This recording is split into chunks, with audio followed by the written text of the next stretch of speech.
Hello, welcome to my YouTube channel. आज हम लोग इस वीडियो में एमपीसीजे 2019 का पेपर डिस्कस करने वाले हैं।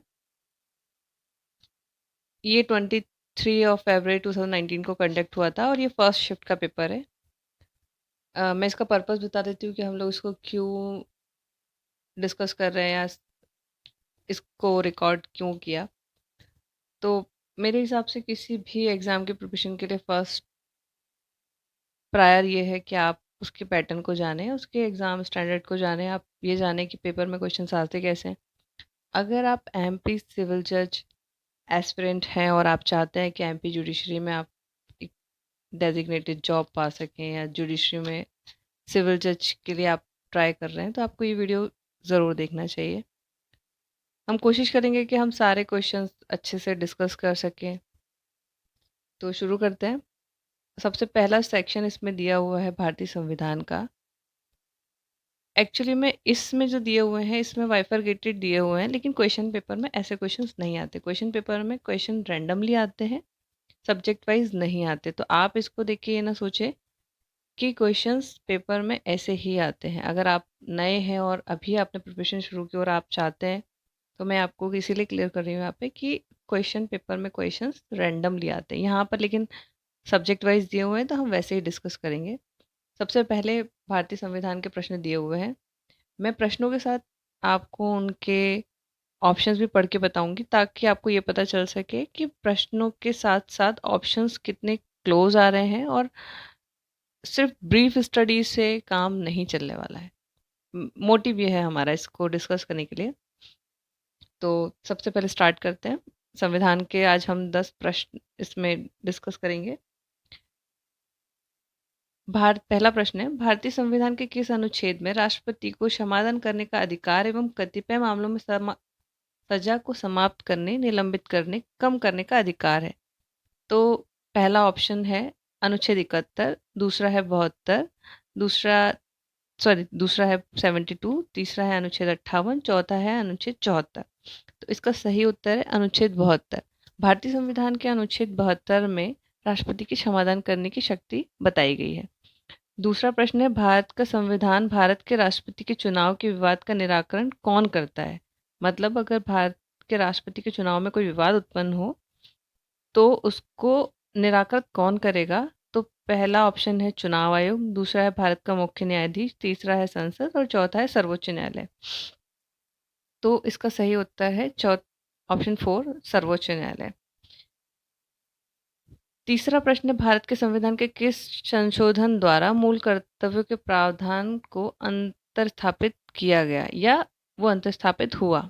तो पहला है 26 जनवरी 1950 को संविधान प्रवृत्त होने के समय, दूसरा है 42वें संविधान संशोधन अधिनियम 1970 धारा 11 द्वारा, तीसरा है 46वें संविधान संशोधन अधिनियम 2002 धारा 4 द्वारा और चौथा है 42वें संविधान संशोधन अधिनियम 1976 धारा 12 द्वारा।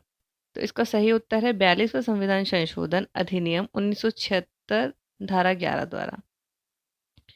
चौथा प्रश्न है, भारत का संविधान अनुच्छेद 352 के तहत आपात उद्घोषणा जारी होने पर राष्ट्रपति को मूल अधिकारों को निलंबित करने की शक्ति है सिवाय उन अधिकारों के जिनको संरक्षित किया गया है।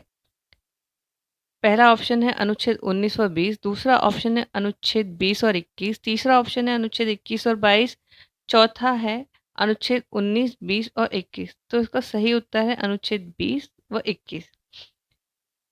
पांचवा प्रश्न है, जब किसी विधेयक को लेकर संसद के दोनों सदनों में मतभेद के कारण गतिरोध उत्पन्न हो जाता है तो उसका समाधान किया जाता है।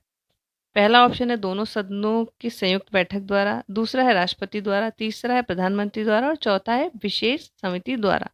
तो इसका सही उत्तर है दोनों सदनों की संयुक्त बैठक द्वारा। अब हम आगे बढ़ते हैं। प्लीज़ इस वीडियो को लास्ट तक देखें ताकि आप सारे क्वेश्चंस को प्रॉपरली समझ पाएँ, क्वेश्चन का स्टैंडर्ड समझ पाएँ। और अगर आपको कोई भी इश्यू हो तो आप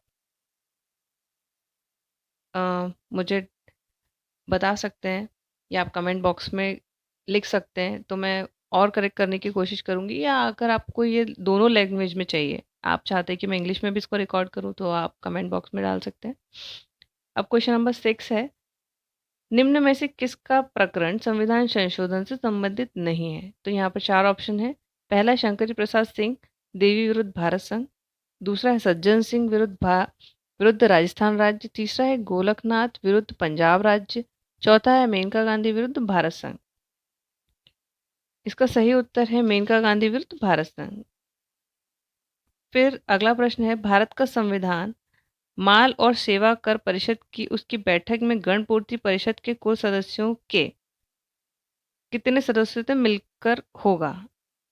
मतलब उसकी गणपूर्ति कितने सदस्यों से मिलकर होगी? तो पहला ऑप्शन है 1/3, दूसरा ऑप्शन है 1/4, तीसरा ऑप्शन है आधा और चौथा ऑप्शन है 2/3। तो इसका सही उत्तर है 3 आधा। अब अगला प्रश्न है, इस दल परिवर्तन के आधार पर जब संबंधित विधान दल के कम से कम कितने सदस्य विलय के लिए सहमत हो जाएं, तो इस प्रकार के विलय से संबंधित सदस्यों की निहर्त नहीं किया जाएगा।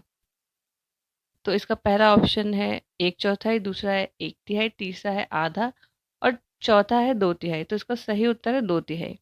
भारत का संविधान कथन जो प्रत्यक्ष नहीं है किया जा सकता है वह अप्रत्यक्ष नहीं किया जा सकता है किस सिद्धांत से संबंधित है? तो इसके 4 ऑप्शन है। पहला है तत्व एवं सत्व का सिद्धांत, दूसरा है विवक्षित शक्ति का सिद्धांत, तीसरा है पृथक्करण का सिद्धांत और चौथा है आभासी विधायन का सिद्धांत। तो इसका सही उत्तर है आभासी विधायन का सिद्धांत। प्रश्न नंबर 10 पर आते हैं, जो कि अंतिम प्रश्न है आज का। भारतीय संविधान की कितनी अनुसूचियां हैं, मतलब भारतीय संविधान में कितनी अनुसूचियां वर्णित है? तो फर्स्ट ऑप्शन है 10, दूसरा है 12 अनुसूचियां, तीसरा है 14 अनुसूचियां, चौथा है 16 अनुसूचियां। तो इसका सही उत्तर है 12 अनुसूचियां, second option. Thank you for listening. अगर आप ये कंटिन्यू रखना चाहते हैं, आप चाहते हैं कि मैं इसी तरह से डिस्कस करती रहूँ पेपर्स और अच्छे से आपके साथ डील करूँ, और अगर कोई क्वेरी है आप चाहते हैं कि मैं इसको डिटेल में डिस्कस करूँ इसके ऑप्शंस के साथ और एलेबरेशन करूँ, तो please like share and subscribe. और अगर आपको कोई इशू हो तो आप डिस्क्रिप्शन में जाके मुझे बता सकते हैं। आपको लैंग्वेज इशू हो तो बता सकते हैं, स्पीड इशू हो तो बता सकते हैं, या जो भी आपको लगता है कि कोई कमी है। और कीप सपोर्टिंग